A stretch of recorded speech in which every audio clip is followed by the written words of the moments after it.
It's funny, this praise thing came from Burning Man, my Burning Man camp. Anytime we'd have a round of praise and shame. We actually had shame as well. Oh wow, shame. Yeah, we had praise and shame. At least the first year. We wouldn't shame people, we would shame actions or results. So we would praise people. Was the idea? Yeah. Cool. Like, there was a hammer left out. Shame, shame, shame. It's awesome. I'm getting a puppy soon, so I might implement this praise and shame system to train my puppy. It's only human. You can't have all good. There's going to be bad. So how do you deal with the bad? Yeah. Shame. And it's a joke, of course, because at the beginning I just said, shame doesn't really have to exist if you don't want it to. Like, get over it. Yeah, nobody does ever anything wrong. It's okay. Yeah, interesting decision to drop the whole shame component from the Common Stack cultural deploy. Yeah, we graduated sanctions. It's one of these things where, like, at least from what I've seen, the monitoring is good for it to be public and, like, anyone can call 911, but you need a special assigned people who are authorized to divvy out sanctions and shit, like... Yeah, I mean, it's not any different when the United Nations decides to not give a fuck about Northern Africa. Yeah, I mean...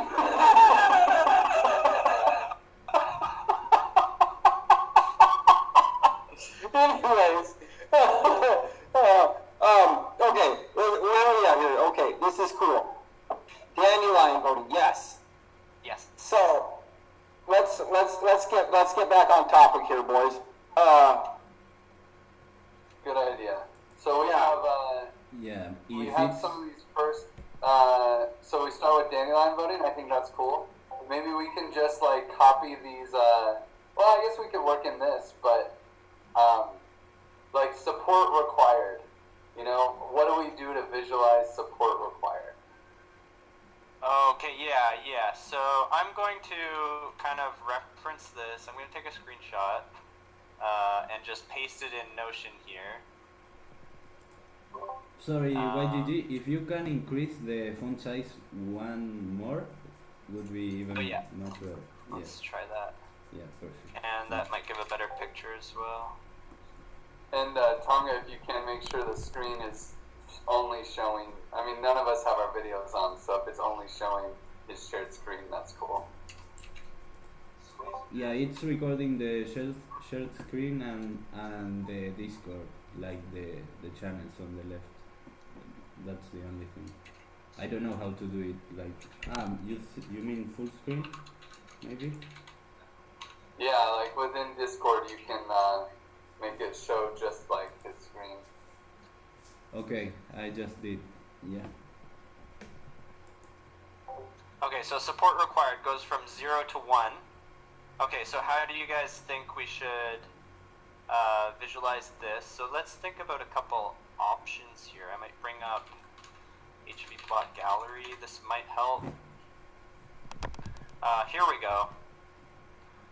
So could do something like this. But we could have like a line, so we could have a line threshold. So this could be from 0 to 1. So this could be from like 0 to 1.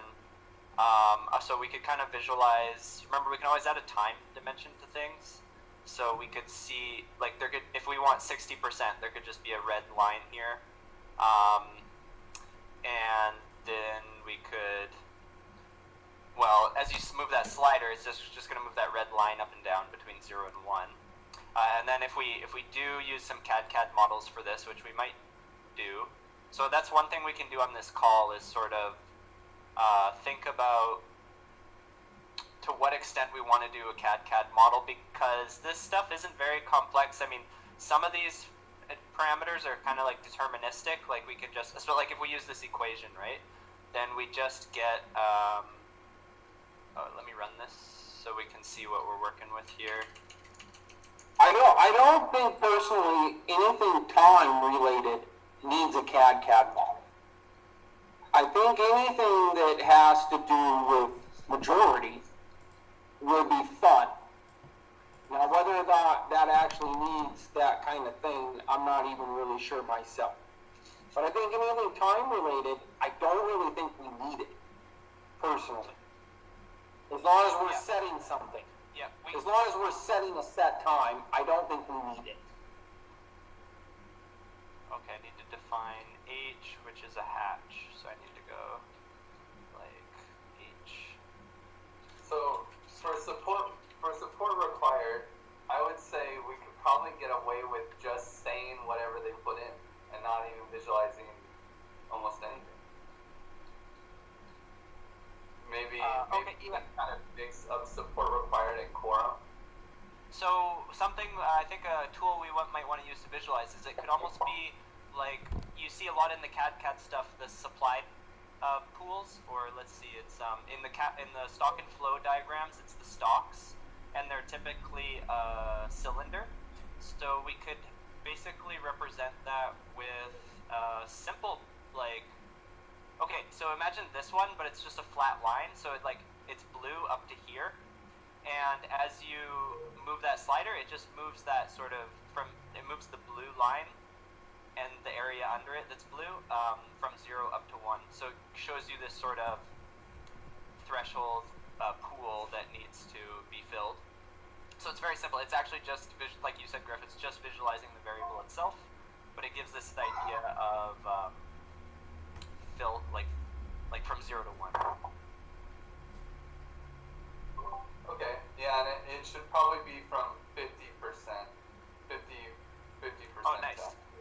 So that we can do in here. I'll fix this bug thing. Don't worry about that.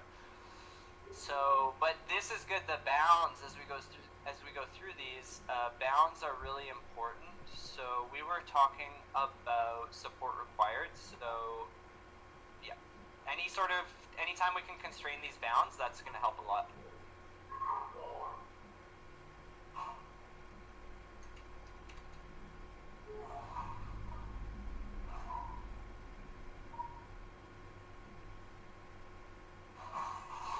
Yeah, I mean, I can't imagine that we would want. It wouldn't make sense to be less than 50. But so for this, it's just a simple visualization of the results.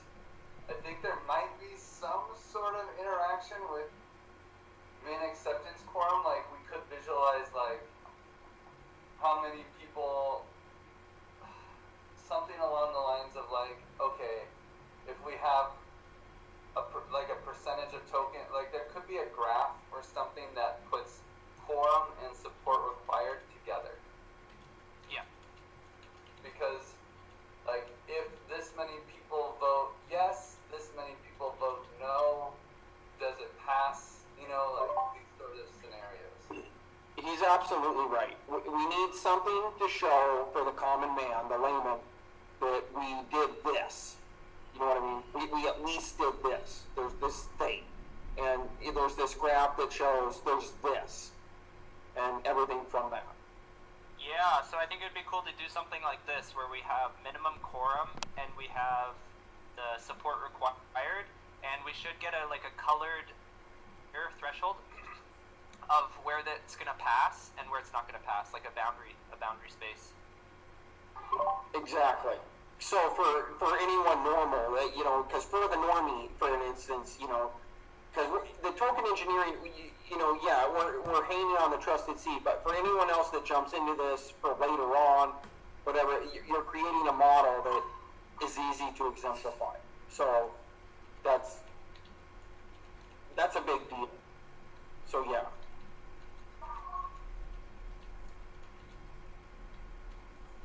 Yeah, I like the heat map. I think that's it.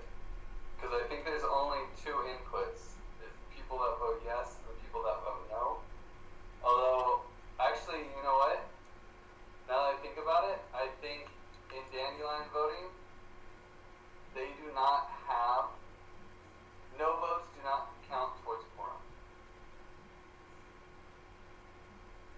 no, he's right too. He's absolutely right.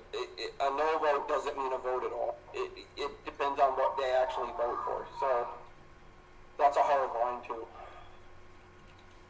Can you guys just clarify that a bit? So if someone votes no, it doesn't count positively towards the quorum.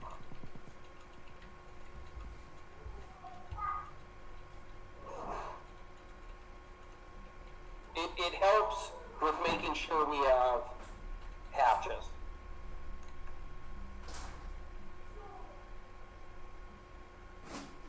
So it's weird because in a lot of places, in a lot of the early DAOs, it was better to not vote because then you would like disqualify it from the quorum, and then you'd wait till the end to see if it would hit quorum, and then that's if you wanted to vote no, that would be the time. You wouldn't want to vote no at the beginning, so it gave a very strong positive yes bias. Oh, wow. And it helped people game it. Okay, so has that been fixed? That sounds like a major flaw.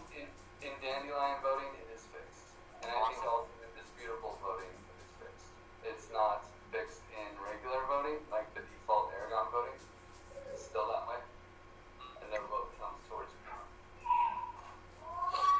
That's why we're doing it, dude. That's why it's there. So it makes it complicated, but that's why it's there. So for each, let me get this straight. So given a vote, there's like, is there 4 quadrants? So it's like, okay, oh no, maybe only 3. So there's people who haven't voted, and then there's people who have voted, and they've either said no or yes. So everyone's going to be in one of those 3 categories, right? Yep. Cool. Because I'm thinking I might be able to visualize that as well somehow. I mean, just imagine like 3, if there was just 3 quadrants, and we kind of, how this is on a color gradient. So for an individual proposal, we could visualize the voting using a color scale on how many people are in each category, how many people have not voted, or it could be a pie. It could be a 3-way pie. This many people have not voted. I like the color gradient because it's more technical and it's more defined, but unfortunately for most people, It's fixed, like whatever someone has set these as, we could show the sort of minimum, maybe we could show like a minimum distribution required of people. Oh yeah, if we set if we fixed a third variable, which is like percentage of people who have voted, then it would show us the number of them that would have had to say yes. Yeah. yeah. It's definitely a weird visualization requirement, and I would say this is a nice to have. Honestly, just saying support required min acceptance form, and what the numbers are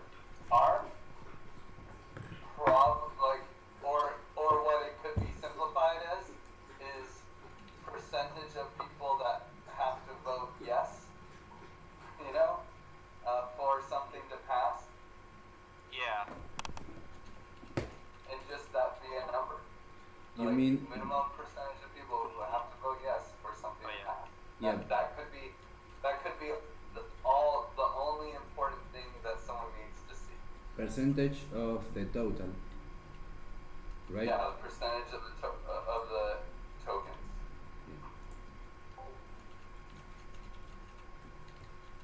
Because honestly, that's probably all they need to know, and it's just the min quorum and support required. And then I guess the other thing is like percentage of people who vote no that can block a proposal.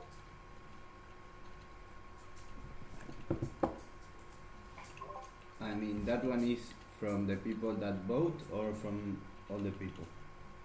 Of the people who vote. Okay. And that's basically the inverse of support required. And because I feel like, okay, support required basically says, how many people does it take of the voters to block? That's like the really important piece.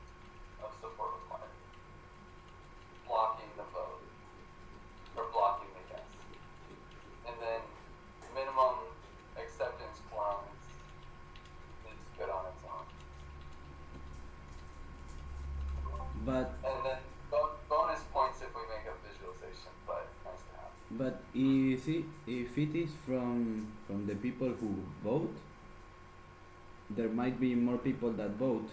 So why is it not from all the tokens to block a vote? Because it's not how those smart contracts are set up. Okay. Yeah, I mean, but I hear you. That actually sounds like a pretty nice thing. It's when we upgrade to a commons, it sounds like Celeste is going to be ready, so we'll have disputable voting, which can basically say like anyone can block a vote, and then honey token holders would say whether or not it goes through, whether or not the vote is legal.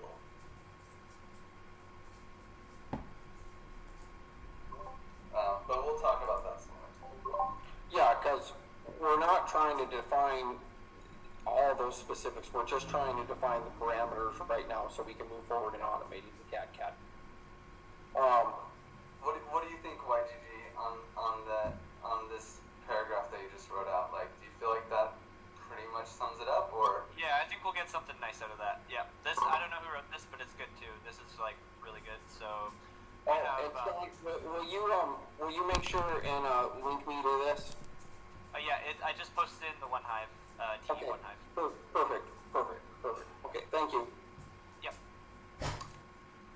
So, okay, we got vote duration blocks, vote buffer blocks, execution delay. Toll gate fee. That looks nice. That looks really good. Tollgate fee can just be whatever it is, right? And it should just be written in words as opposed to the word tollgate fee can just be how much it costs to make a proposal.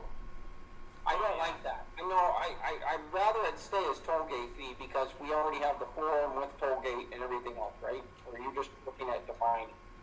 Let's see. There is something that I haven't used here. So, these params have, I think, like doc. You can add a doc, and I forget what it does exactly. Let me check. That almost looks sexy right there. Yeah, doc. Okay. Doc equals. Oh, that's sexy. That's sexy. Oh, but it doesn't. It doesn't render it. But there might be some way to get it rendered with an extra parameter. That would be cool. Yeah. Because that's nice. That's really nice. Yeah, I mean, the debate around, like, do we just use our words or do we just explain the concept? I'm open. I'm open to either answer. I'm leaning more towards, for the metrics and visualizations, we just dumb it down so anyone can understand without doing any extra research. So that people feel comfortable voting, like they can just read a few That's what lines. we have. That's what we have to do. He's right. That's the whole point, and that's what we have to do. Yeah. So like instead of saying tollgate fee, you just say like how much it costs to make a proposal in Dandelion. Or Yeah, not it even would be nice if this would change the display. I'm kind of disappointed that doesn't render, but I can also do it here. So I can go like, I could say cost to, wait, what was it? You said the first time? cost to make a proposal. And I guess for the hash DAO, that's all we need because there's only one DAO. There's only one proposal that can be made. Equals param number dot cost to make proposal. That's actually pretty cool. That's super Oh, yeah. cool. That's actually really, really cool. I guess I'll leave this as an example. I'll figure out how these docs, like, seems like there's no point to them, but I'm sure I'm missing something, so I'll come back to that later. See if we can utilize this. And then for the time ones, I think it's just like time it takes to pass for a proposal. Time it takes for a proposal to pass, and then you just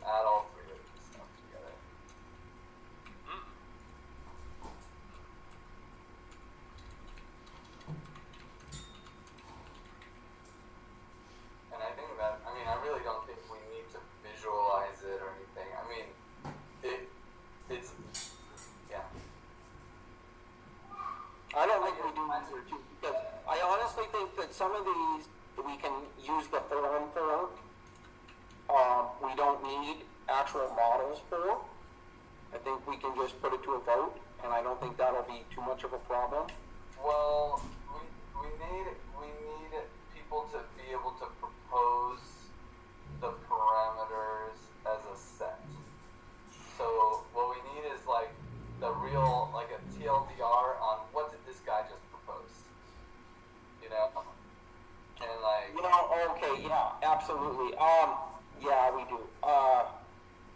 So we have a whole group of parameters already set that we're going to have a model for, basically, and then they vote for it, and then each one of those individuals with those certain parameters should have a post for explaining why they have those parameters. Yeah, so what's even better is when they propose the parameters, all of this will just happen automatically for them. They will literally go forth a thing in GitHub, change some numbers, and then there'll just be a printout. Right. Yeah, I understood that much, but now we're saying that after they have their printout, that they should be like, okay, this is why I chose those numbers, and here's my post about those numbers. Yeah, I mean, if they want it to go through, like, they should probably make a forum post and justify. Voted on, they have to make an issue. So they'll fork something and create a file that prints out all their data, and then really what people will be voting on is an issue that represents that. So it'll probably be a two-step process to propose. Because they'll make a file, and then they'll have to create an issue that they link the file into, and they say, these are my parameters. Maybe they take a screenshot or whatever, they pretty up that GitHub issue so that people will want to vote for it on Token Lab. Yeah, so they'd come here, they'd make a new issue, and there's a way to actually reference. Actually, if we go to code, and everyone would just copy this notebook, and they could just call it by their Discord tag or Telegram tag .ipynb, and so it'd just be copying it, opening it locally in a Jupyter environment, and we'll have very clear instructions on how to do that. And then it gets posted to Discord. So unfortunately, the widgets, it seems, don't render on GitHub, but the outputs should, I would imagine, if we had a chart in here, it should actually render. So we can clean this up so it works real well. And then there's a way to I don't know if we can do it with notebooks, but there's a way to reference a file in an issue. That's what we want to figure out how to do. Yeah, I think I think those things will solve themselves. Yeah. Or, as we get there, someone will just know the tricks. Yeah. But I mean, what do you think about this for Dandelion voting? Just like MVP, we just have like three or four, I guess 4 sentences is the MVP output. Like, yeah, basically, how many people does it take to block? Minimum percent of people that have to say yes. Time it takes for a proposal to be executed. And cost of a proposal. And that's it. Like, those are the 4 important numbers that everyone needs to understand.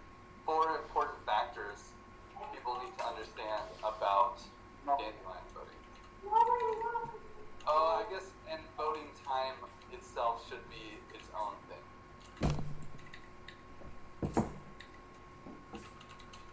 So,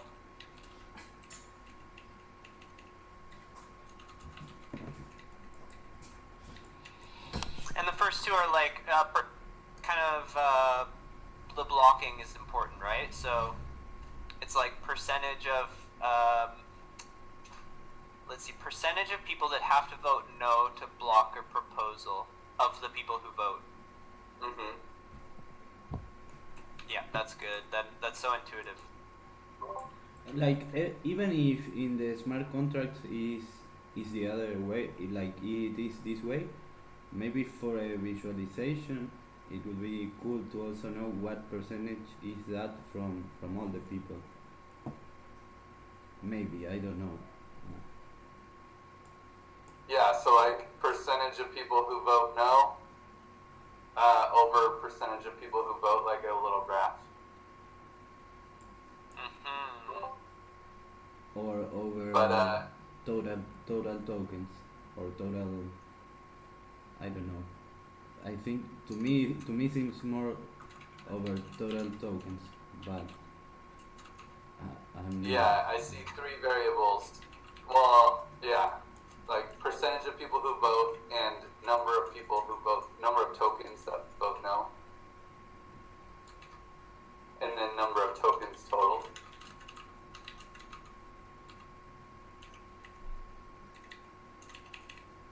I think it'll just be a line.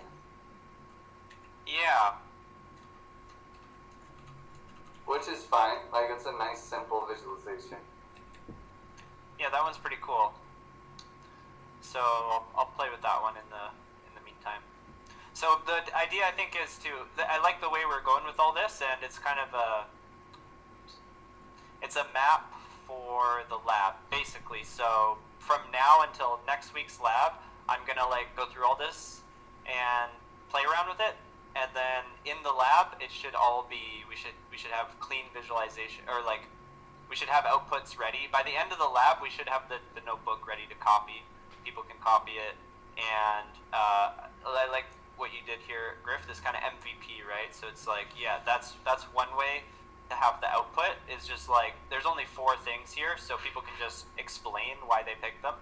And then I'll also, for each of our notes, I'm gonna go through and whip up a graph like in prep before the lab, and just see if it makes sense, see if it works, and I'm sure a lot of them will work.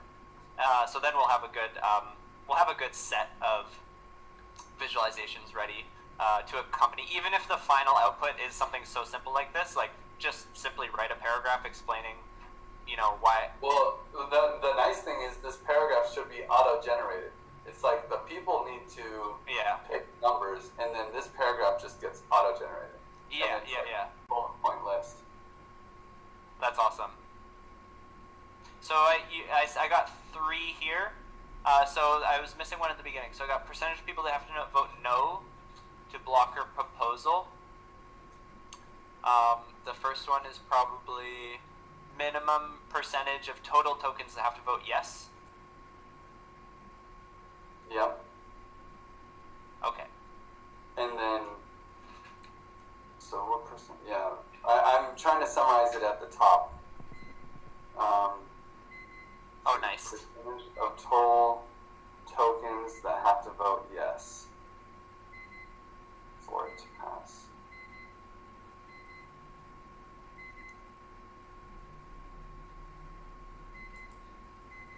Yeah, I think percentage of people that vote no, but you have to say of which people, the people who vote, or the people, or all the people that hold tokens.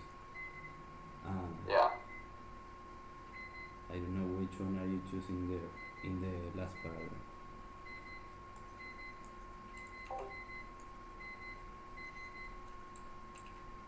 Yeah, it's the people who vote no, of the people who voted.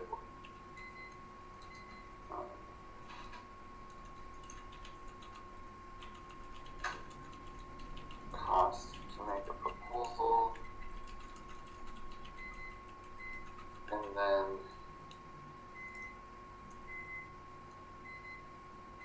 voting time.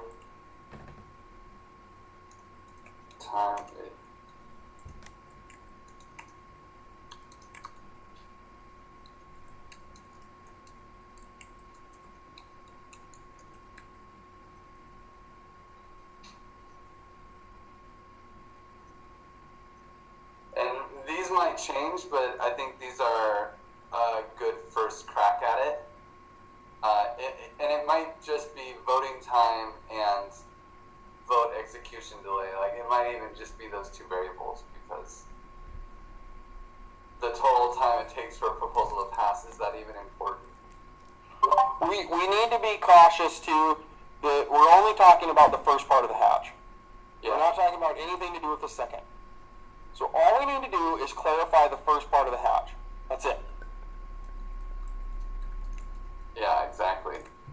So, like, time hatchers have to exit if they don't like the commons upgrade.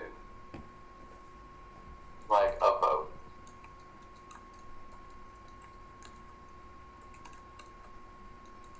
That's basically the vote execution delay. Because that's where it matters, right? Like, if someone's like, I don't like the parameters of this economy, I think it's gonna suck, I'm out. As long as they voted no, or they didn't vote at all, they can actually leave. He's right, though. I mean, that's going to happen, and we need to. Yeah, exactly. I'll tell you, it definitely happened with the DAO. Like, we had this. It was actually the function that got hacked. And it was like a whole lot of people were like, the DAO sucks, I'm out. I want my ether back. So, but, yeah, anyway. It's important, especially when it's $1,300. Yeah.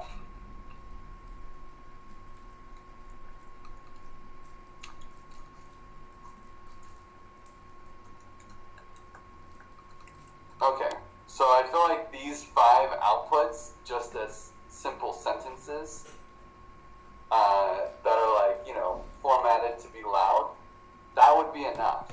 And then, if we have that, then we can be like, oh, and here's some pretty graphs, Mm-hmm. Yeah.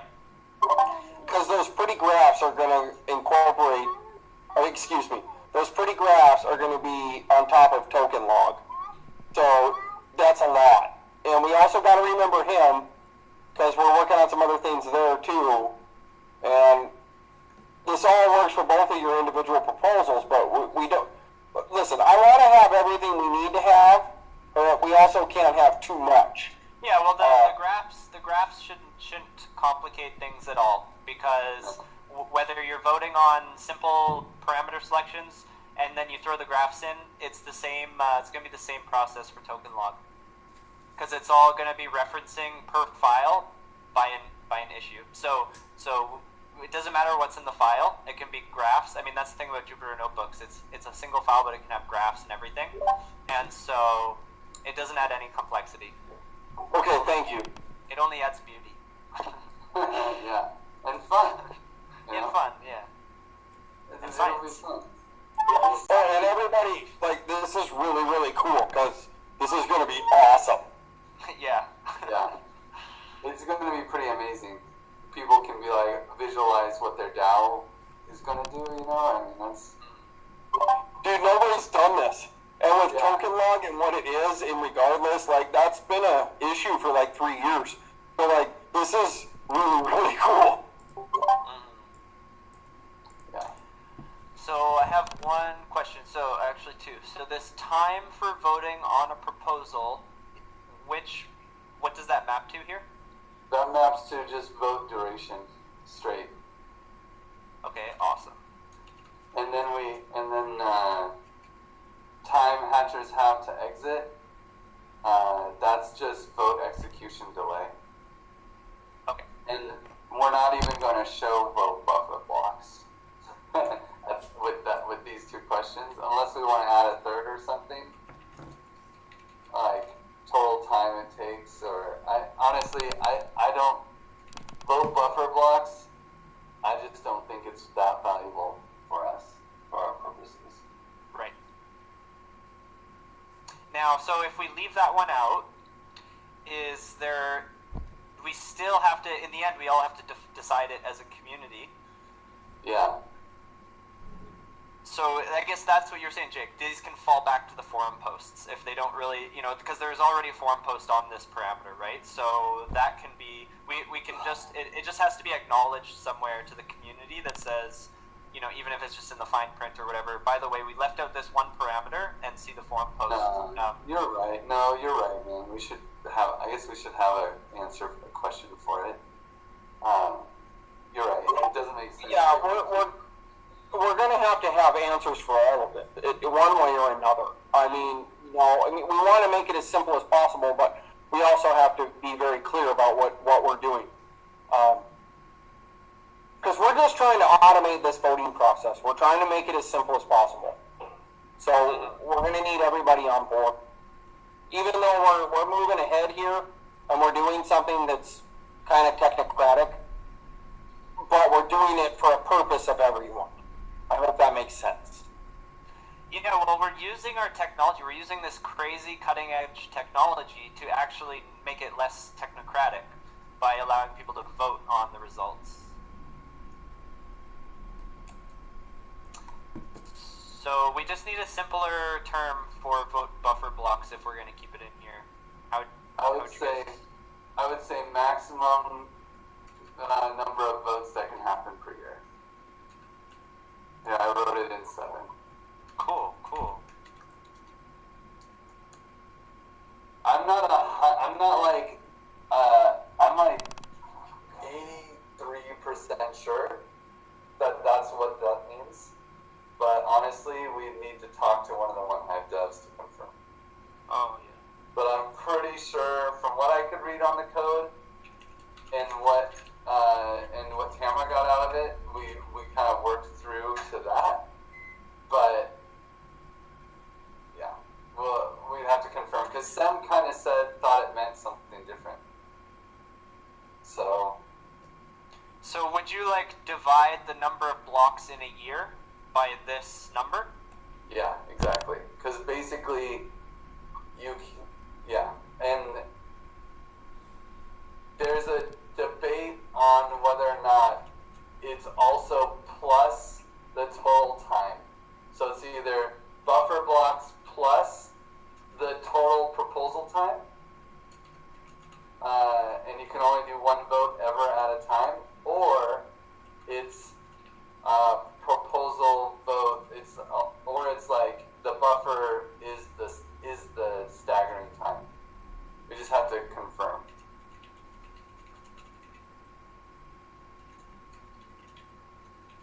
Cool. And I mean, we could try it on. We could try it on the Dandelion DAO right now that we have the test DAO, but not right now, not this moment. I like the idea though. Maybe this could be a GitHub issue. Bye, Mishko. What? My friend was just leaving. I was just saying bye. Oh, nice. Bye, Misho. Mishko. Love you, Mishko. Awesome. Yeah, you'll have to show her the YouTube video. Yep. Let's see. So I think we can move to hash params. Yes. This is really good. Yeah, and I mean, this is first draft. In the end, why'd you change things? If you're like, this is, I want to just have decisions made. So sometimes I just make them. But, in the end, these are your calls. So you can just be like, yeah, I agree if that was a cool idea, bro. But now that I'm in the thick of it, I see that this isn't the right question. Or Yeah, that makes sense. Cool. So I think we're going in a stellar direction, but it'll all reveal itself in time, right? As it gets built out. Exactly. Yeah. Hey, Griff, are we going to use? Okay, so we got to make this full spec. Are we? How are we doing this now? Are we going to wait for the models to be out and do something adaptive, or are we going to? We should just schedule another time, Jake, to work on this to start the spec. I need to do a little bit of research and see what we can start as a first draft. But I've seen these DAOs spec'd out in very nice ways. Yeah. And in a dream world, we will have 2 independent flows, the spec in a Google Doc and YGG's models. And then we find a way to combine them. Okay, that would be really, really hot. That would be really, really cool. Because I've only ever seen the numbers. Like what you showed with Aragon or others I've looked at, all I've ever seen is just the numbers. That's it. Yeah, And you- we'll make it presentable, and then someone will just fork that, change those numbers, and in a dream world, they'd be pulled out of their individual spec and into all these visualizations, or like somehow, I mean, how cool would it be if we could create a code base that would be like, write your own white paper for the TEC. Just change these 6 numbers. And then, A templated white paper. Wow. yeah, Even populated with graphs. yeah, Populated with graphs that change when you want them. yeah. It's like, exactly. It's like, here's the executive summary. Here's some appendix graphs, you know, and all you have to do is change these numbers. And then everyone makes their own white paper. I mean, that's the dream. I don't know if that's achievable, but we're going to go for it. I think it's achievable. Maybe not today, but Yeah, and it will set a standard for, you know, for community DAOs. In Yeah. my opinion. well, and it really would be a nice piece on the common stack, because it's like this output factory where it's like, okay, here's all the tools that you're working with, Dandelion DAOs and things like that, and then here's the actual like printing press, you know, the output. You get your white paper. It's like your certificate for your DAO. Yeah, exactly. It's going to be really crazy for the bonding curve and conviction voting, but for this, it really shouldn't be that bad. And again, that's a stretch goal. It doesn't have to be like that. Doesn't have to be done. That shouldn't stop us from launching. You know. Yeah. Icing on a cake. Okay, so what hash parameters are we diving into? Okay, let's take a look at this. Ooh.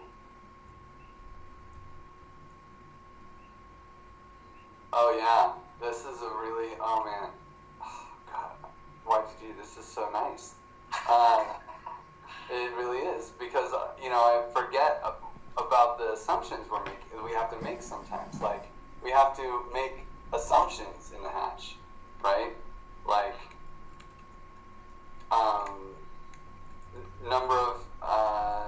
number of C-stack tokens,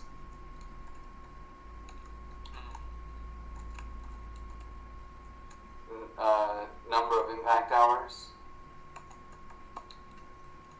They're like global variables that we don't actually get to choose, but we have to assume for our simulations. That hatch period is a big deal too. Yeah, but that's not an assumption, that's a parameter that we can choose. Yeah, right. Okay. Max I mean, goal is an assumption. Max goal is an assumption too. Well, max goal is a parameter we can choose.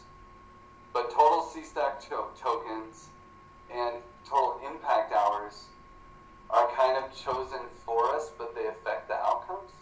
And I don't know if there's anything else. I don't think there's anything else. Right? Yeah, everything else is a parameter. Wait, hatch exchange rate? Oh yeah, I'm still confused by that one. I know that you and Sam made some progress, but I'm still confused. Yeah, I'm not sure. I'm not I sure think how that's different than Hatch Oracle. It might very well be. How did I get? Oh, yeah, that's right. Hatch exchange rate doesn't matter at all. Okay. What it is. It's like the number of TEC DAO tokens. And then Hatch Oracle is how much money you can send in per C-stack token you have. Is that going to fluctuate with price, or is that going to be set? For which one? The oracle itself. The Oracle will be set. So everyone will pay the same price for TEC tokens during the hatch. No matter where the price is? Yeah, there's just one price. It's like, the real question is how many can you buy, which is the hatch Oracle. So the hatch exchange rate is like, guess what? 10,000 TEC hash tokens for one Raptex tag. But in the end, it doesn't really matter, that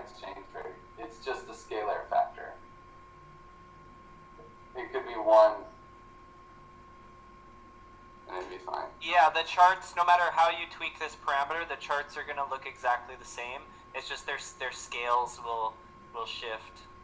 Like the image would stay the exact same, but the scale would shift. Yeah. It really only affects the DAO psychologically, right? Like, are these Doge coins or is this YF? Mm-hmm. So it is a parameter. It does have value, but in this discussion, it's kind of like whatever. You know, it's more marketing value. Yeah, well, so I think it's important that people get access to that because it's that kind of marketing value. People might have fun with it. You know, the psychological aspect that you mentioned. It'll interest some people go in one direction, some people go in another. Yeah, and you know, voting is funny like that, right? Like a lot of the time, you just have one issue that you care about, or that's really important, or a blocker. Like someone might make the best parameters ever. And then someone else is just like, yeah, but I think we should go the YFI route and say that this is like super valuable. And they just fork the proposal, and then instead of it making the hash exchange rate high, they make it low, and that's the one that wins. You know, like. Mm-hmm. So, but either way, so for these assumptions. Can you think of any other ones? Can anyone else think of other ones that like are going to impact us in some way? I really can't right off the top of my head right now, but I honestly feel like there's more. Yeah, so people are to engage with the hatch. People have to use wrapped XDAI, right? Oh yeah, oh yeah, right here. This is what I was thinking. Yeah. Yeah, I think you must have sent it to me here, psychologically, or like telepathically. Telepathically through Discord. Yeah. The telepathic delay is shorter, actually. Oh yeah. It should be cognitively shorter, for fuck's sake.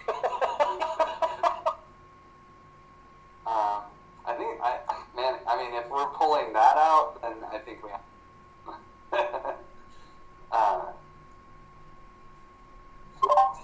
Listen, I don't know if the USD to wrapped XDAI price is actually a concern or not, because the fact is, DAI is always fluctuating because of MakerDAO. We know that. But even compared to the US dollar, it's a constant change. And the only reason that's going to fluctuate and matter to anyone involved is if they're an actual whale. Because that's the only one making any difference on it at all. Anyone and everyone else, that very little difference means nothing. It's just like Forex. I mean, it means nothing. Yeah. Yeah. I mean, I think I would agree. I think it's probably just like a footnote, if anything. Yeah, it's a footnote. If this thing, it will matter if this thing grows. If we create something and we're creating something very large for public goods, and we're dealing with very large sources, then that will matter. Otherwise, that's irrelevant.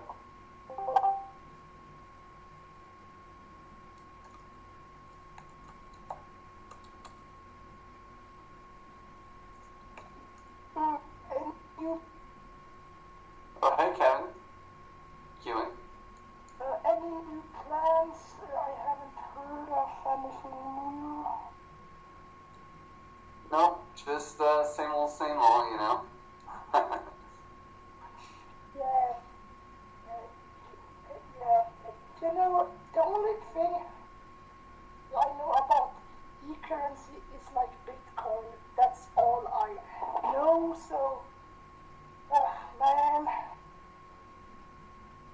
I mean, I don't use it, and I don't think it has much to like, good use at all, except for maybe purchasing stuff that is like expensive or something, which I don't know.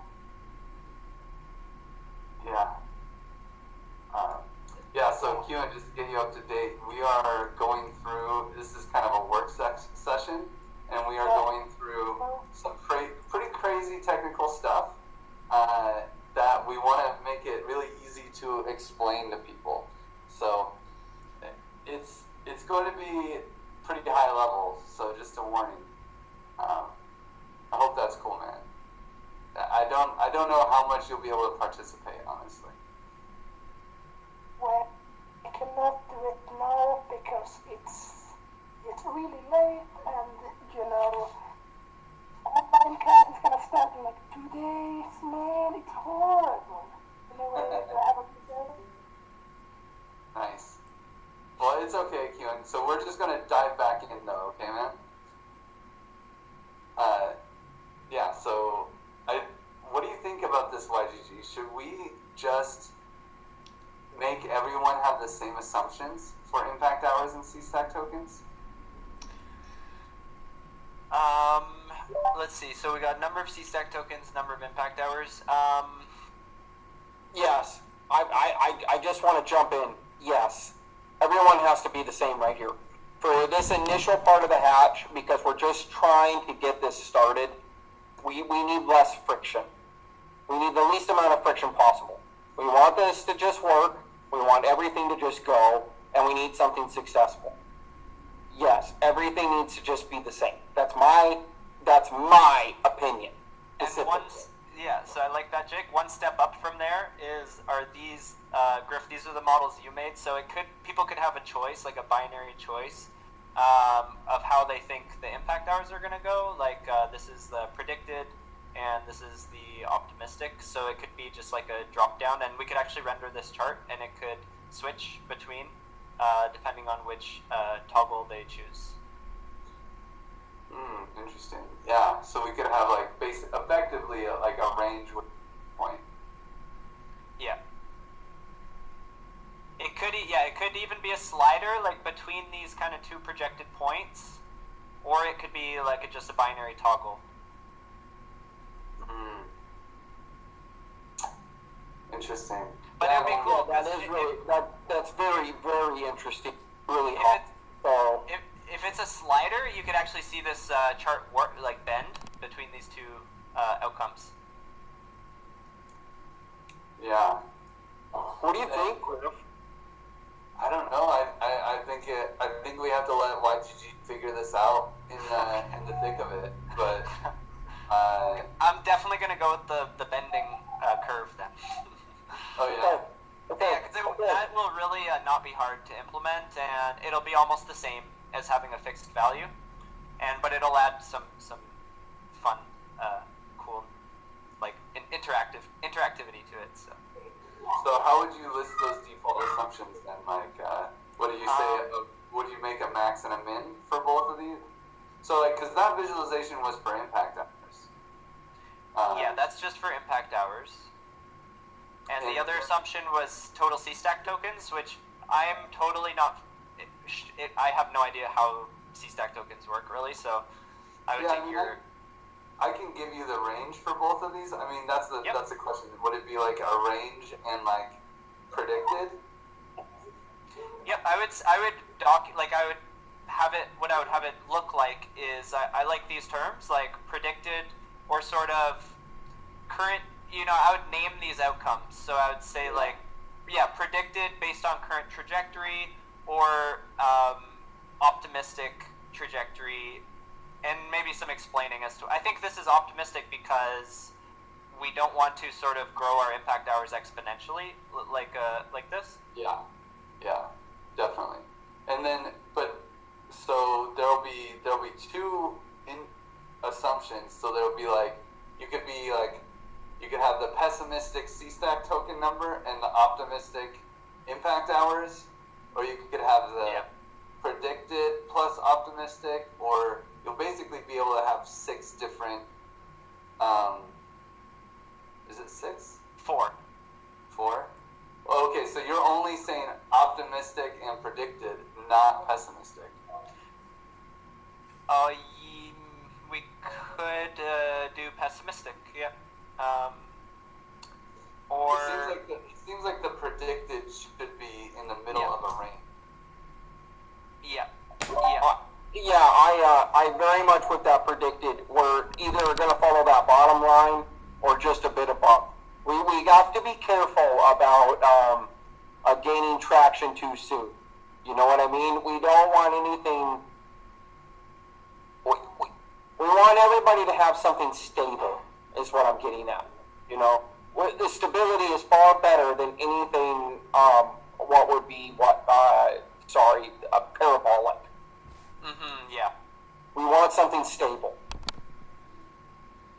Yep. So this is basically optimistic, and this is basically pessimistic. And what you said, Jake, is the explanation. We don't want our impact hours exploding exponentially, because that literally means the die per impact hour is going to be decreasing decreasing by that same order of magnitude. So I think this linear growth just seems intuitively like a stable growth rather than this exponential. That's always a sexy line. It's always a sexy line. Always. Flatten that curve. Flatten that curve, bro. And it just keeps going up. It's a sexy line. Yeah.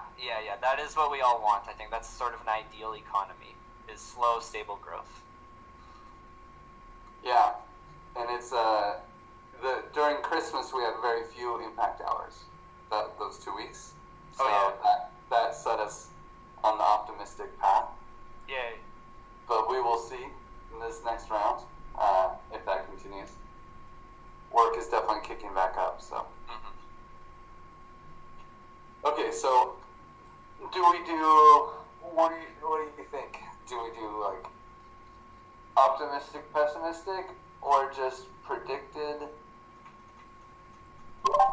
I think I honestly like the optimistic, pessimistic, and I think for number 3 right there, we should do predicted and calculated, or something like that. Well, we won't have any calculated, but we can definitely do predicted. Okay, let's do predicted then. That's what I'm trying to get at. And we could just have predicted C-stack. I mean, C-stack is not nearly as important as IH. Yeah, C-stack could be fixed, or it could just be called predicted C-stack. Yeah. I like that. I think that's easier, honestly, because it's like the number of C-stack has very little impact on it. You know, because it's like what percentage of people with C-stack are going to buy. It basically just says what the maximum possible is, which doesn't even matter because it's never going to happen. Like everyone with all their C-stack buying as much as they can. Yeah, it's sort of irrelevant. Yeah, it's not going to move. It's marginal. It's not going to move the outcomes by a lot. It's going to move it marginally. Yeah, exactly. Whereas IH is not marginal. Mm-hmm.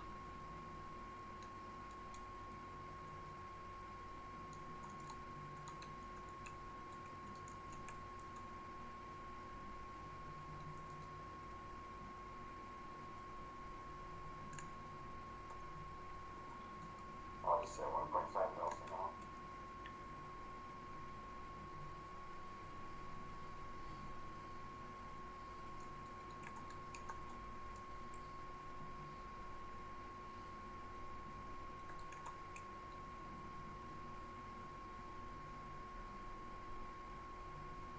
Okay, so those are the assumptions. What about params? So we have hatch oracle ratio.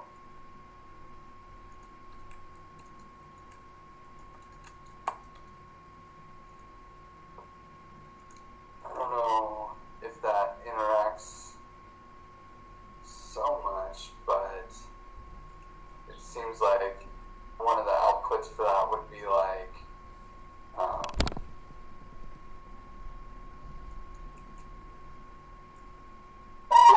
I don't think this really.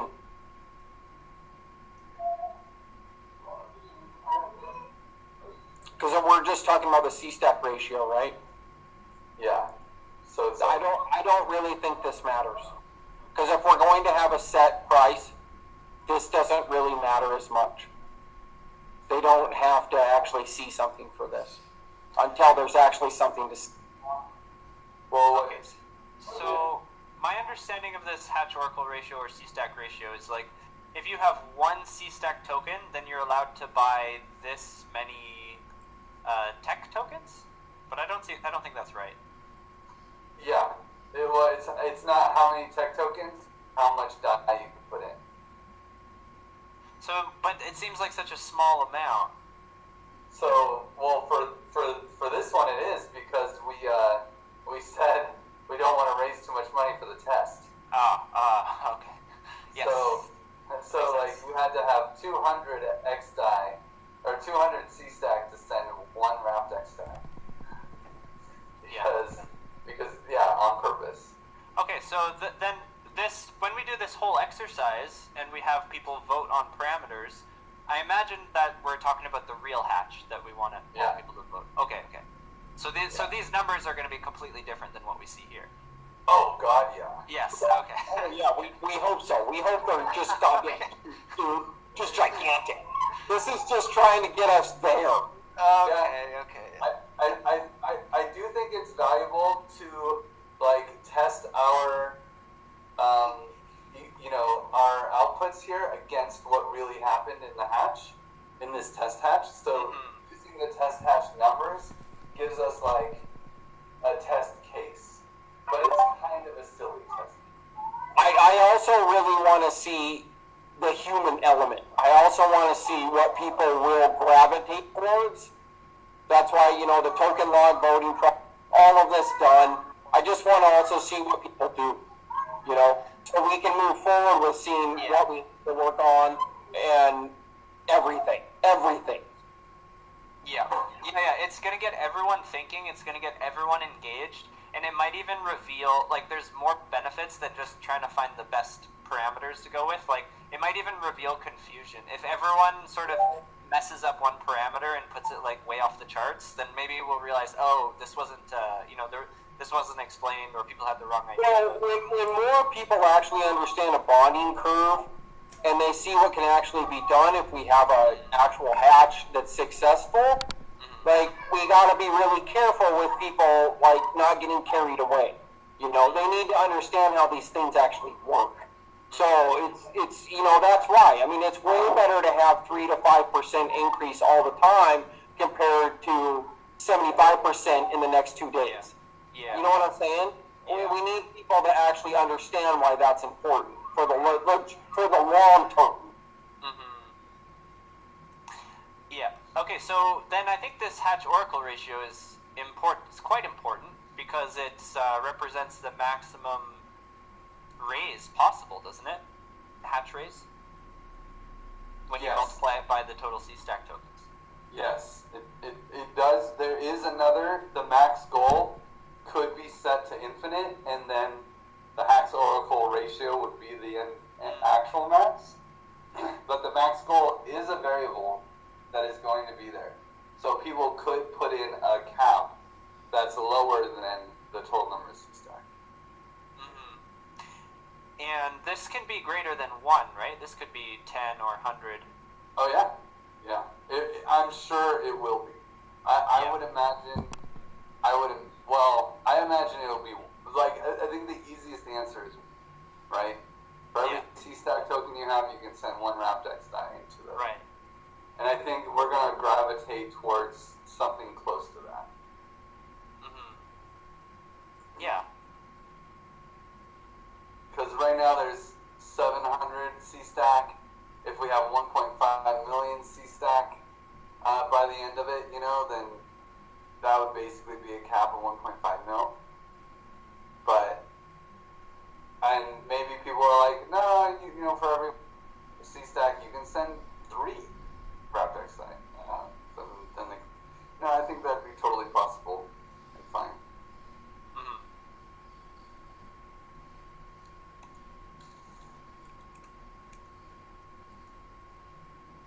So the min.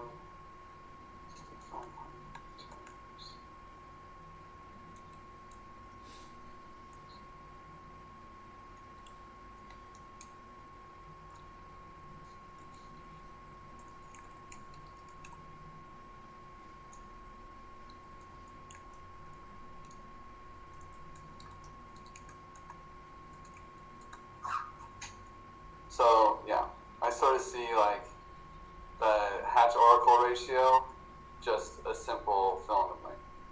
Mm-hmm.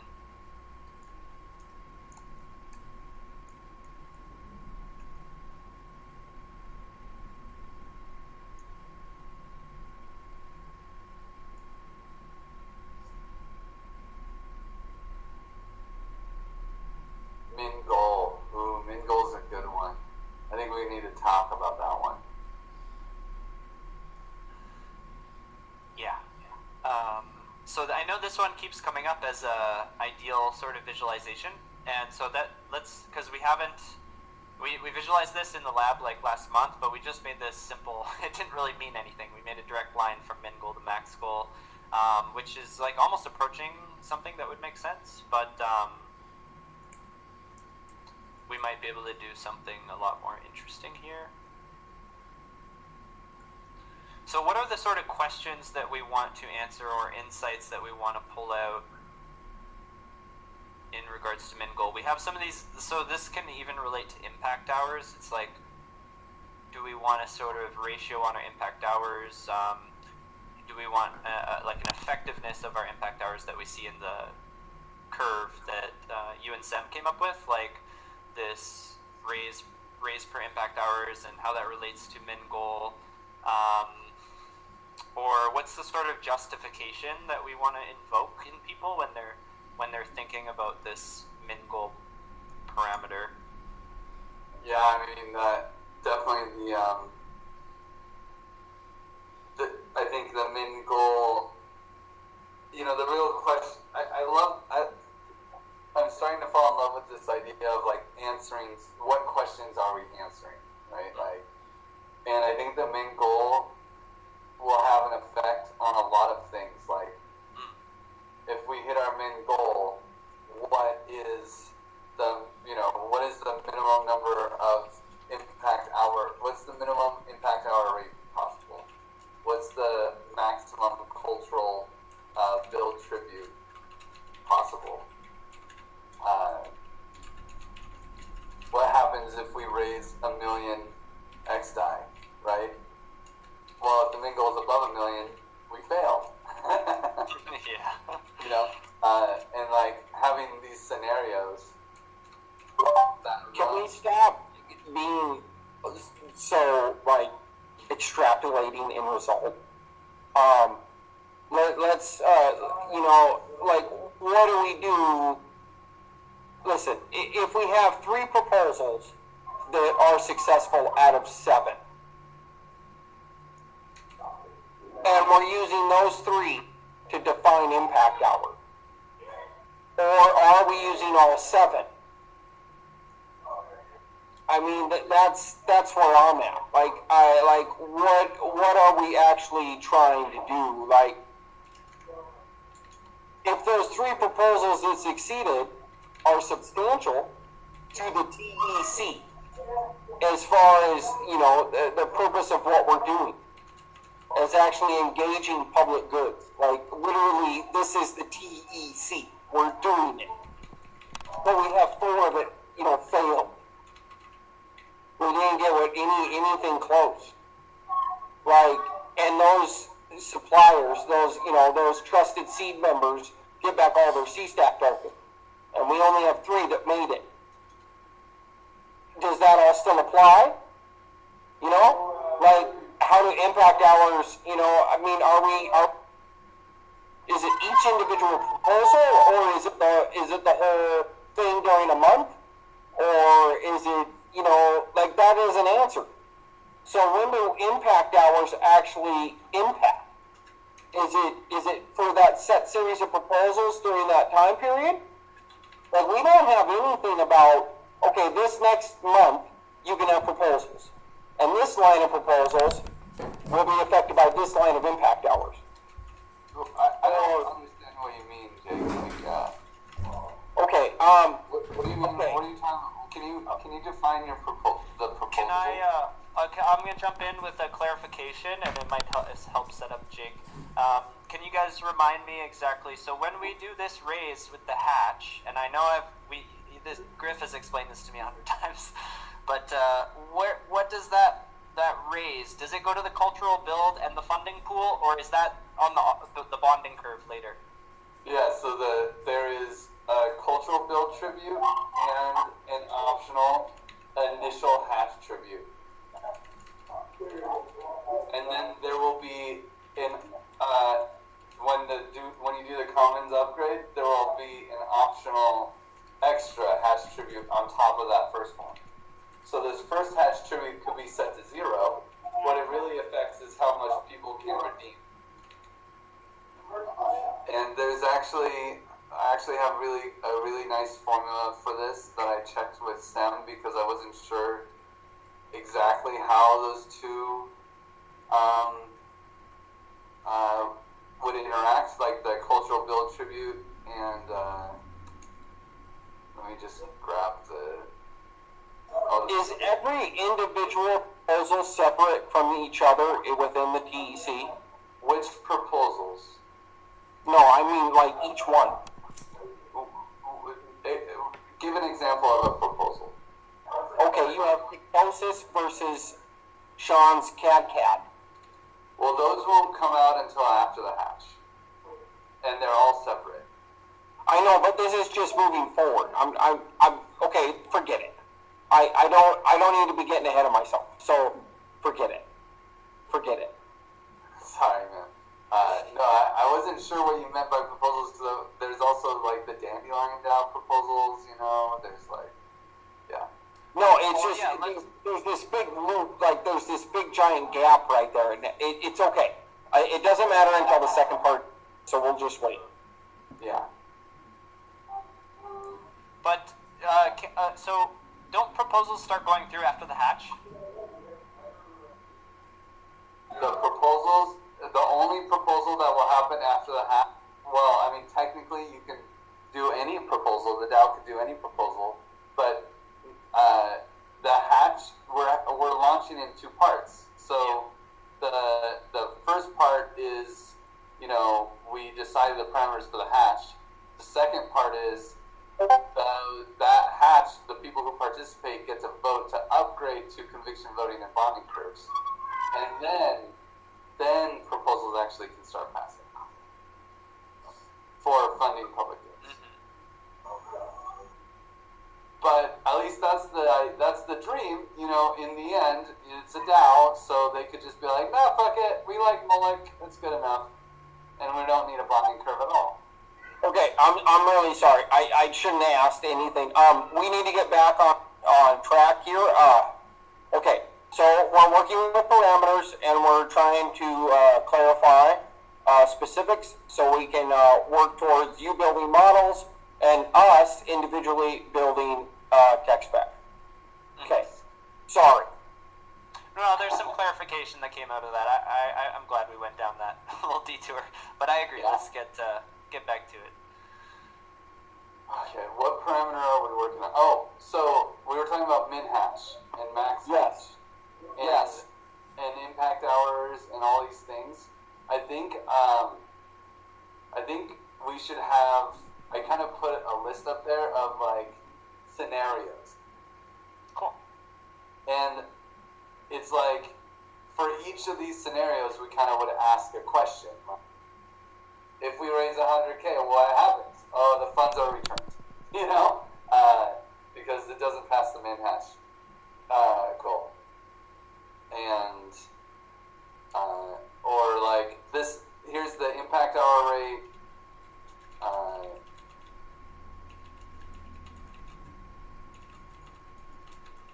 Yeah.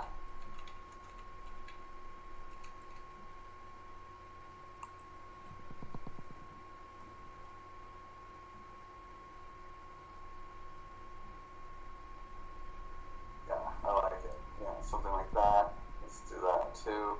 And then this one, it's like, let's say that the main goal is this. It's like IH rate.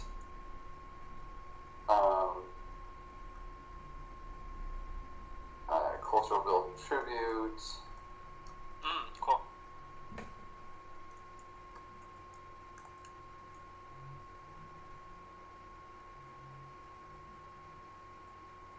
We can even say like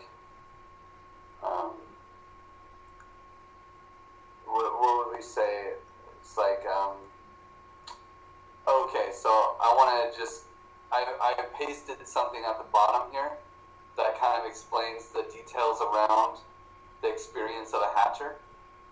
So like, if the hatcher, you know, if we don't meet our main goal, then the hatcher gets all their money back.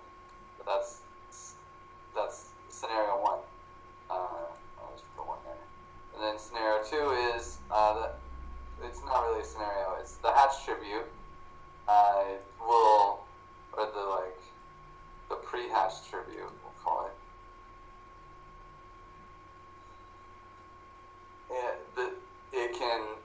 This is money that's set aside that they can't redeem. And then the cultural build tribute is an experienced tribute from dilution of the issuance of impact hours. And then the final result is, let's say that the hatch tribute is 5%, the cultural tribute is 10%, and the hatcher puts in 100 wrapped X die. Here's the equation, and here's what they'll actually get. Yeah, so it's like the hatcher user experience. Yeah.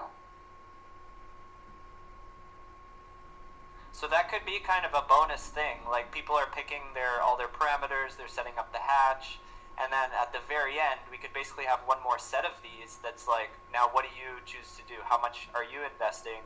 And, maybe a couple sort of subjective parameters, and then it gives what they would experience from that. Yeah.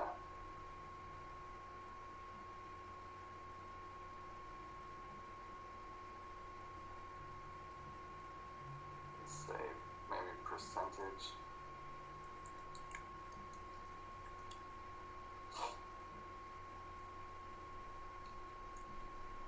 This is I'll just put this there.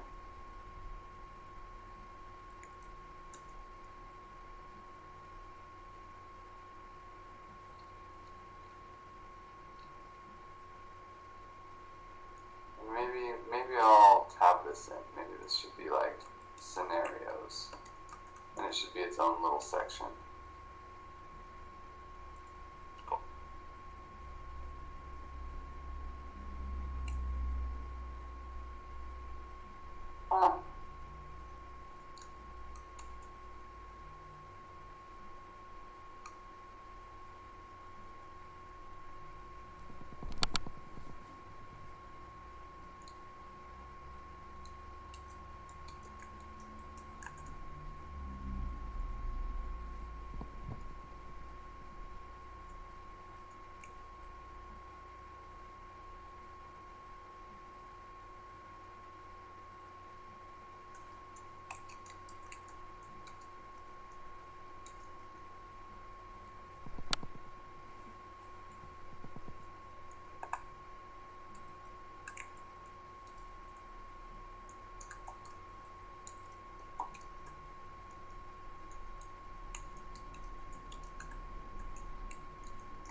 Let's see. So, what else do we have? We have min goal. I mean, I guess we should just say what is the min goal. Like, I think it's a number people want to see.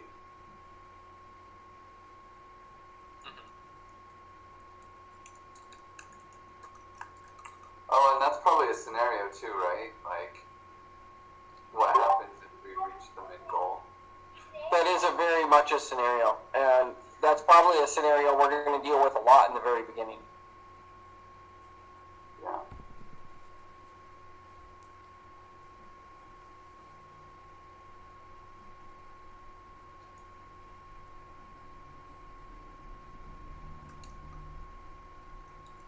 Plus, we're trying to listen. There's a lot of people out there in the world that know what a bonding curve is, and they only know it as number goes up.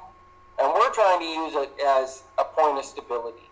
So maybe I'm just being being existential here, but anything we can do to just make this as separate as possible is beneficially awesome. 2 Satoshis. My 2 Satoshis.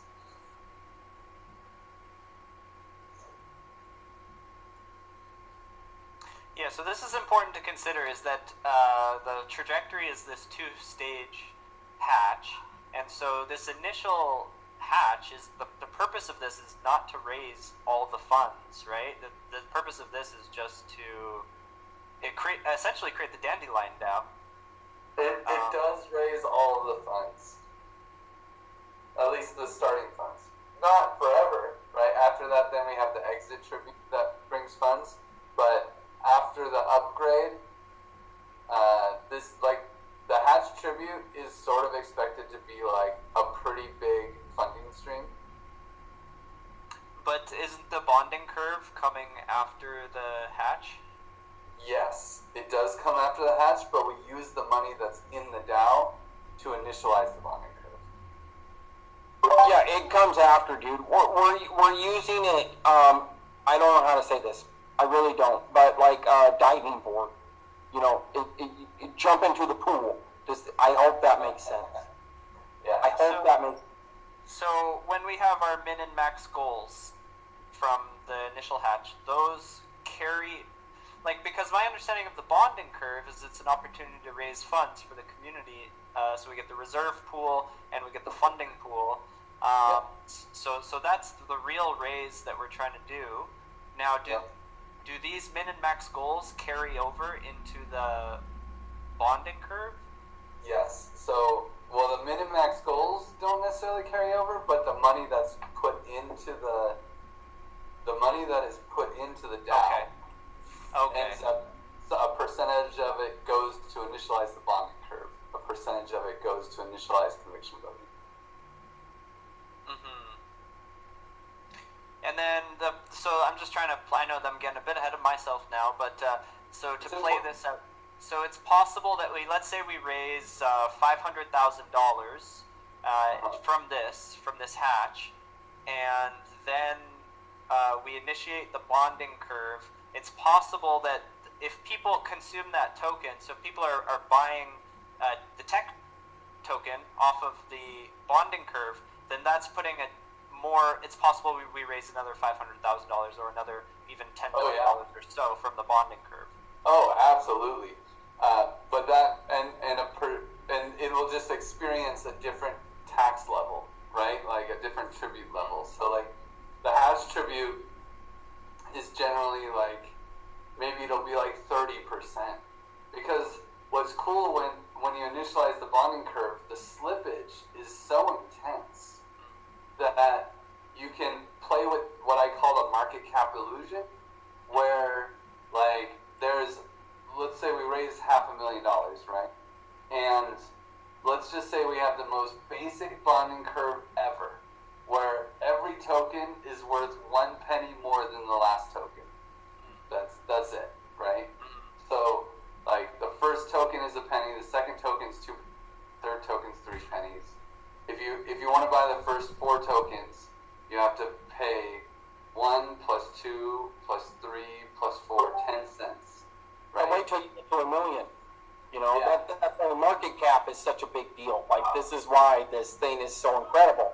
This is why DEXs were using it, you know, years ago. This creates liquidity. This is it, dude. This is it. So I want to just like 1 more minute to explain, to just give the like super basic breakdown so we're all on the same page. But like, so you buy the first 4 tokens for 10 cents, but now each one of those 4 tokens is worth 4 cents, right? Yeah. So you have 16 cents worth of tokens, but 10 cents in the bonding curve. What? You know, like that's not. But it's like, but that's how we do our financial system. Yeah. Screw it up. Market cap illusion. Yeah. Exactly. Right. So it has a market cap of 16 cents, even though it's under collateralized and only backed by 10 cents. So we can do this. Oh my God! Did Griff Green actually have that, and another market cap illusion. I saw that video too. Did he do that?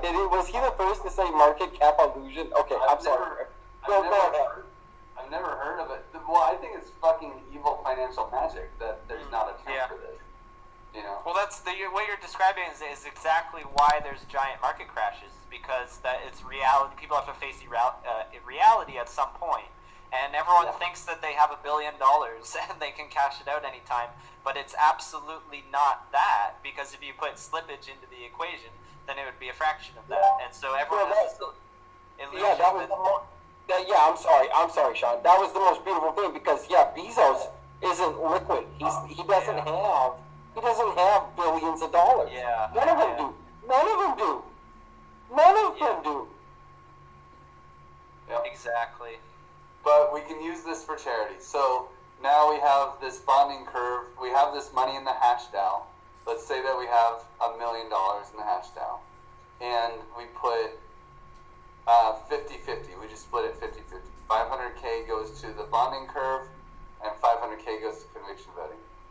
Well, that 500K in the bonding curve, because of the market cap illusion, let's say that it's actually the price and the number of times the number of tokens is like 2.5 million.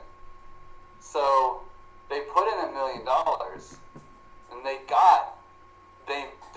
2.5x their money on paper, right? So it's really easy to have a nice fat hatch tribute that puts a fuck ton of money in the conviction voting pool because of that huge slippage. But then after that, the funding strategy is entry and exit tributes. And if you have high entry and exit tributes, that's a straight up tax that people experience, on paper. Yeah. So like if we have a 2% entry tax and a 15% exit tribute,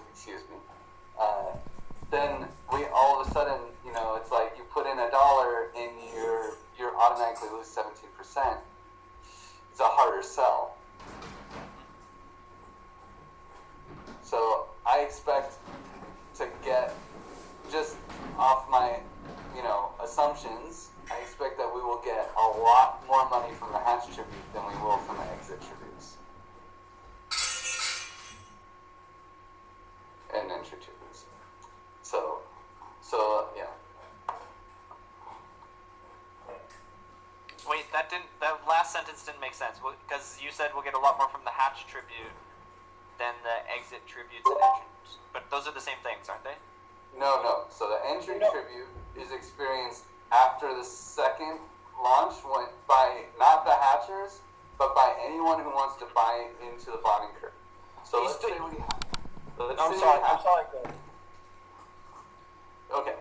say we hatch, right? And then we upgrade to the commons. And now we have a bonding curve with 500,000 conviction voting with 500K, right? And everybody's tokens are vested. Well, speculators are going to come in and they'll be like, oh, wow, so no one can sell the tokens for 3 months. This is super cool. I'm going to buy some tokens. But how much do I buy? Well, this is where those speculators come in and they get to pay the entry and exit tributes. But the hatchers, they've only paid the hatch tribute. You have to understand too, with things like Yearn Finance and other things out there, like, there's a lot of legitimate practice as this thing moves forward in evolution on what actually can be done in DeFi. I'm not talking about price goes up. I'm talking about like actually legitimately funding public goods. And those that are involved as the trusted seed, having a legitimate, serious amount of potential. Let me up here. You're up there. I have to get up here. Okay, you're up here. I have Okay, to get up. you're up here. Okay, all right. Hold on. All right, I'll have to hold that thought. I'm sorry. Goodbye, guys. No, we should keep going. So I think I get it now. There's a hatch tribute here on the hatch, and on the bonding curve, there'll be an entry tribute and an exit tribute. Yeah, so there'll be 2 hatch tributes. There'll be the hatch tribute pre-hatch, and there'll be the hatch tribute and the commons upgrade tribute. Okay. Hey, Maybe, Griff. I mean, they don't have names yet. They're basically both the hash tribute. But no, he's right. They do need to be separate in that sense because later on it will matter. So it'd be cool if they were separate right now. Yeah, I think so too. But so this hash tribute basically says this amount is slotted for the funding pool, even though it doesn't exist yet. And then the Commons upgrade tribute will be like, okay, we're not only gonna give that 5% that we had in the hash tribute, and we're gonna give even more to the conviction voting pool.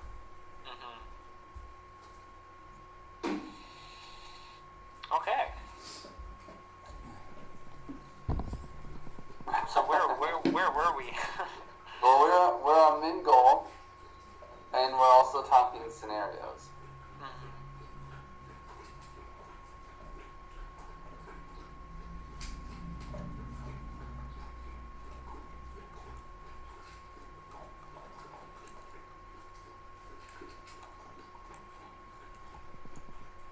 So like the main goal, probably also just a sentence, right? This is the main goal. I feel like people will want that as an output.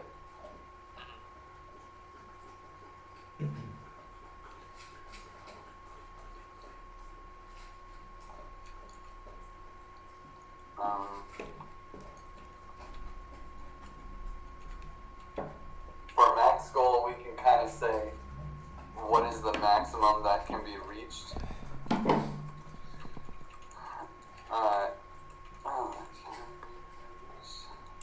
And it will be either the max goal or it'll be the C-stack ratio.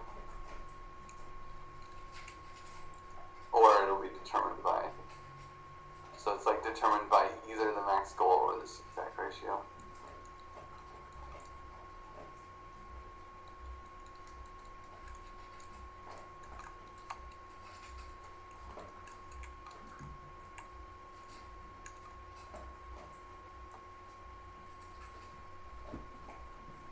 And what else do we have?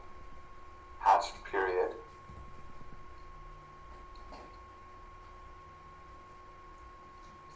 I mean, I feel like that's also something that needs to just be printed, right? Like, So one thing that I know that needs to be clarified is just, so I think all these, when we're talking about periods, it's always like block numbers, or is this like days? I think that in the code base, it is like in the solidity code, I think it is all block numbers, but for the setting of the parameters, it's all in like human readable things, even in the code, knowing that config. Yeah. So I think it's days. I can bring that up here.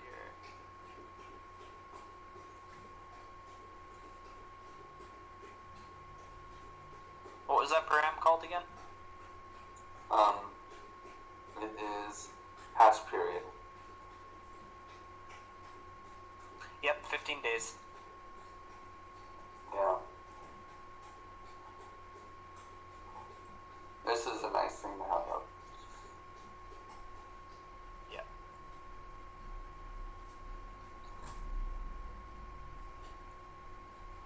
What's open date?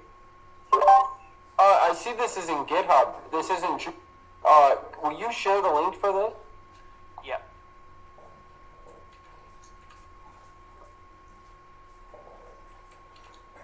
You know what? Open date just doesn't matter. It's probably not a parameter. Well, our technocracy might veto. Like it's like if we launch, how much time do we wait to start raising funds? We don't need it. That's the thing. Like that's more important for like a bonding curve situation where it needs to be more of a fair launch. You know, that's the purpose of it. So, Yeah, we are going to have so much to do with the bonding curve when it comes.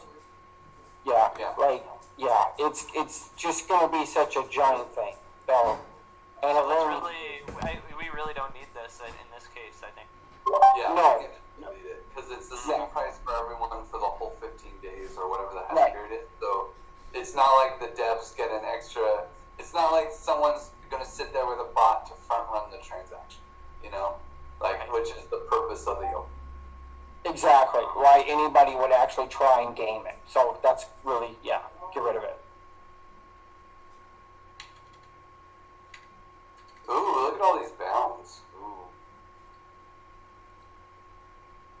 Yep. that's really fun. Hash exchange rate. We can go max goal. Yeah. So, is that it? Yep, that's it. Then we just had we just brought the impact hours in here. Oh, there's just the equation for the impact hours. That Oh yeah, impact hours. Total impact hours. Oh yes. We definitely need the impact hours stuff. But luckily, that's almost done. Like we have those equations Yeah. and any visualizations even.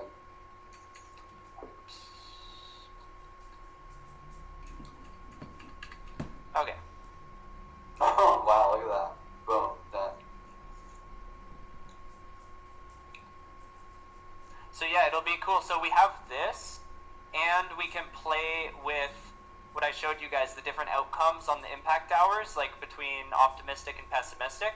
So we can bend that curve, and we can bend this curve, and we'll get an outcome based on how the two of them are, yeah, how their output. I mean, we'll get I don't know exactly what it is, but like we'll have the number. So we'll have the number of impact hours. We'll have and then we'll have these two parameters. So essentially, we could multiply the number of impact hours by the expected raise per impact hour to give us our expected raise. Nice, yeah. And we literally have the data. So we have impact hour data. There's another one. 1 second. Total impact hours. So we have this data set. So we can actually show how much everyone's getting paid. We can show the expected.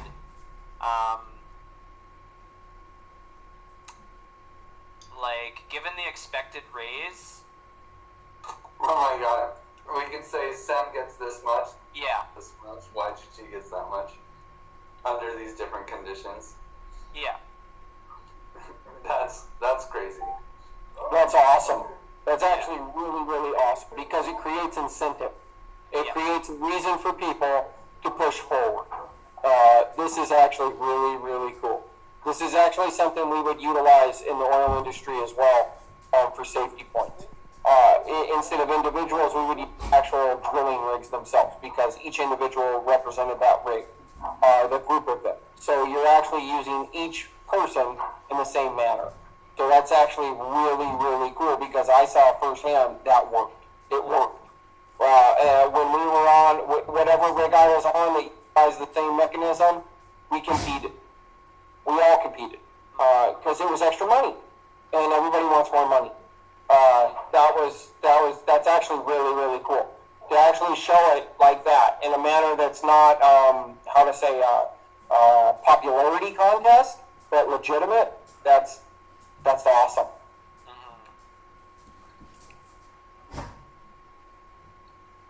Yeah, that's like the icing on the cake for this. When people can just look up their name and say, "Wow, based on how I set the parameters, this is what is projected. This is the expectation of the wrapped X die that I'm gonna get as compensation for all my impact hours." I think that's a really cool feature. Dude, it's fucking awesome. It is fucking awesome. Awesome. So I think I'm feeling really good right now. I feel like I got the whole picture of how to do this. Yeah, I mean, I kind of ran off on the hash params min MVP outputs. Yeah, you did. I would really, really like to write a little paper for him on besides what we've done today, but some more clear specifics. So we have something more besides everything we've already covered today. To move forward on these actual individual params, but just the small amount that we need for the first hatch. If you know what I'm saying, if you give them something along those lines, so I could get back in touch with them in the next, let's say, 2 weeks, because the next week I'm going to get back with Wes, and if I could get back with him in 2 weeks about all of this, and we move forward from there on having actual mock done, that would be really, really, really cool.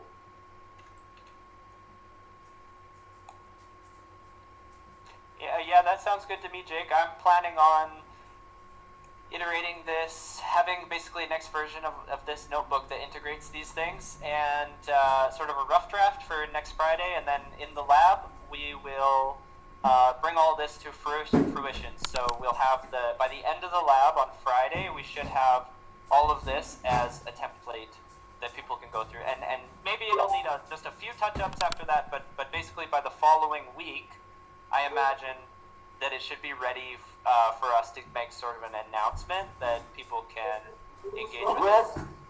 Do you think that's going to work? Yeah, I think so. I would be, maybe YGG, could you just go through the MVP outputs for the params and make sure that we're on the same page for them? Yeah, can we just meet on, say, like, Thursday? Thursday of next week? Yeah, this week coming up. Yeah, absolutely. What time works? Oh yeah, Thursdays are my kind of crazy day. Yeah, I know, because you got, your lab the next day, and we have the common simulator that same day. So what's going to work for you? We're always busy. Let's do Thursday. Oh, okay. If this works, so either Wednesday afternoon, or like in this, like around mid-afternoon, like around noon, or Thursday evening. And this Thursday night. Go ahead. I can definitely do after Circles UBI poker. Thursday night gets a little late for me. I'm like an old person these days. Let's do Circles. Let's do Circles UBI. That's what works for him, and personal time for you. That sounds great to me. So let's do Wednesday at about. We can do 1 or 2. How about we do 2? That gives us an hour from 14 to 15. We can do 2 to 3 on personal time on Wednesday. Yeah, whichever is better for you guys, 1 or 2, either one's. How's that sound? Yeah, both are empty for me. It's also free time, so I do have a call. I'll have a hard stop at 6. Okay, well I'll have a hard stop with the lady. I'll have a hard stop when you do. Okay, let's do an hour. Let's do an hour, and let's go 1400 to 1500. How about that? Yeah. On Wednesday. Cool. And maybe stop sharing screens so you don't pass our emails off. Oh. It's just good practice. Yeah, good practice is important. Okay. Anyways. Yeah, he is.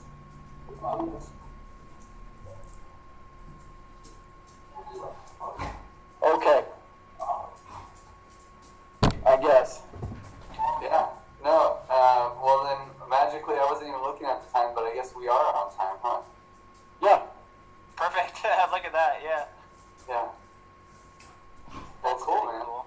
Yeah. Good stuff, guys. I think this is going really good. I feel very whole about all this. I feel like I've got the whole picture, at least in the scope of what is required for this params templating adventure. Yeah. Stretch goal, templated white paper. Yeah, love it. Basically. Okay, cool. Well then, the other thing, YGG, is that I owe you some money. We gotta make a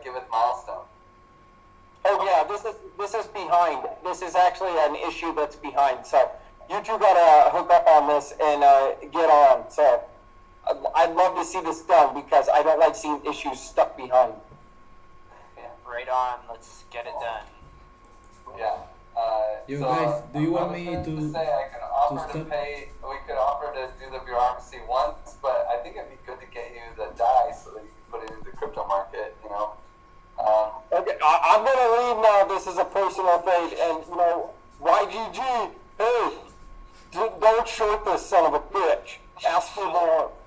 Fucking ask for more. Ask for more. Peace. Thanks, Jake. Have a good one. Yo, do you thanks, want me Miles. to stop recording now? So Yeah, Tonga? yeah. Do you want me to stop recording? Yeah. Yeah. Okay.